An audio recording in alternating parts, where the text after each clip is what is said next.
पद्मनंदी पंजी। तो इस ग्रंथ का तो नाम लेते ही मन में एकदम श्रद्धा उमड़ पड़ती है। धर्मोपदेशामृत नाम के अधिकार में हम चल रहे हैं, मंगलाचरण करते हैं। ओंकारं बिंदु संयुक्तम नित्यं ध्यायन्ति योगिनः कामदं मोक्षदं चैव ओंकाराय नमो नमः।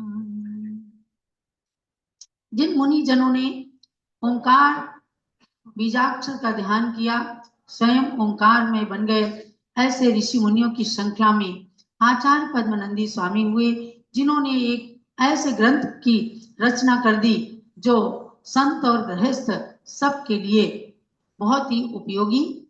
तो सबसे पहले इसमें धर्मोपदेशामृत नाम के अधिकार को समापन करते हुए आचार्य देव कहते हैं, 37 श्लोक हैं इस धर्मोपदेशामृत नाम के अध्याय के अंदर।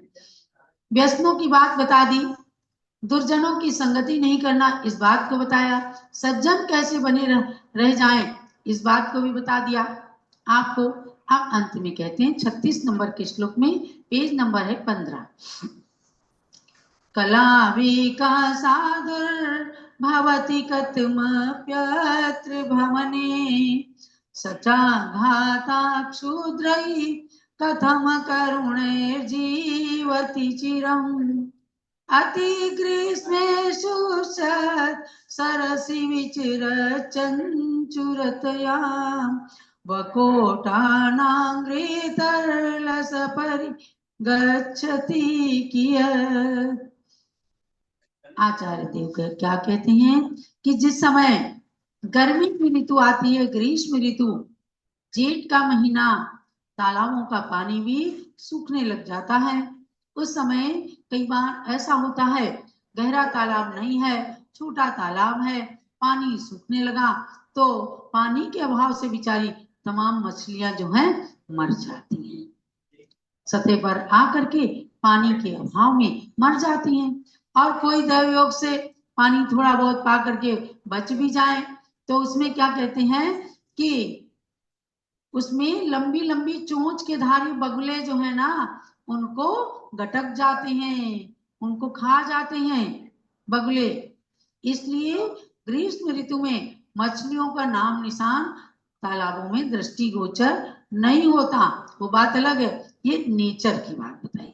कहीं तालाबों में पानी छोड़ दिया जाता है, नदियों में, वहां तो खूब मछलियां रहती हैं, लेकिन एक नेचुरल प्राकृतिक व्यवस्था बताई कि जब गांव के अंदर तालाब सूख जाते थे तो बची कुची मछलियों को बगले जो है वो गटक जाते हैं। तो कह रही, ये क्यों कह रही, ये उदाहरण है कि उसी प्रकार से प्रथम तो इस कलिकाल के अंदर सज्जन लोग उत्पन्न नहीं होते, दुर्जन ज्यादा है और सज्जन कम है, लेकिन अभी हैं। पंचम काल का जब अंत आएगा ना, तब दुर्जन ज्यादा हो जाएंगी, सज्जन कम हो जाएंगे। अभी तो सज्जन दुर्जन का बैलेंस चलता है, कहीं सज्जन भी है और दुर्जन भी है।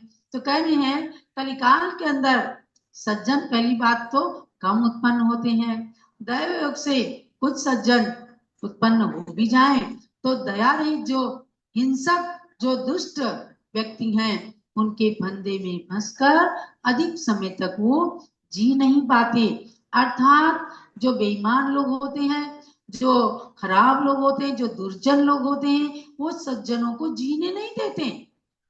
कितने लोग आके कहते हैं कि माता जी हम ऑफिस में गए थे, फलाने सरकारी ऑफिस के अंदर, क्या हम बिल्कुल ईमानदारी से करेंगे, तो वहां लोग जीने नहीं देते, खुद रिश्वत लेते हैं और रिश्वत लेने की प्रेरणा देते हैं। अगर हम नहीं लेते, हमको निकालने की कोशिश करते हैं कि हमारी पोल खोल देगा। ऐसे ऐसे लोग रहते हैं। तो ये सब कलिकाल की बात बताई, इसलिए बताया कि दुर्जनों की संगति से छूटकर आप बिरले सज्जन की श्रेणी में आ जाएं। अगर कुछ ही लोग इस कलिकाल के अंदर सज्जन हैं तो अपना नाम सज्जनों की श्रेणी में आ जाए। कोई दुर्जन की श्रेणी में तो नहीं लिखाना चाहता ना नाम, सज्जन की श्रेणी में।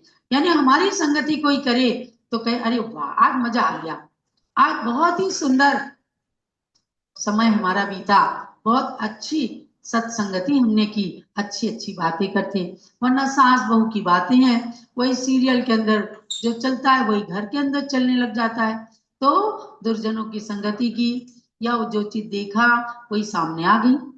तो हमें सज्जन बनना है। अब इसका समापन करते हुए आचार्य कहते हैं कि संसार में दरिद्रता का दुख भोग लेना अच्छा है, मर जाना अच्छा है, लेकिन सांसारिक दुर्जनों, संसार में रह करके दुष्ट जनों से संबंध रखना, संबंध रख करके धन कमाना, या संबंध रख करके बड़े बन जाना, ये उचित नहीं है।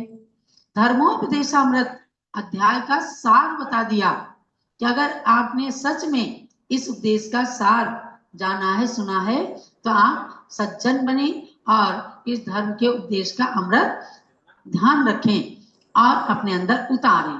हमारी त्रिशला जी ने भी इसको भावों से उतारा है।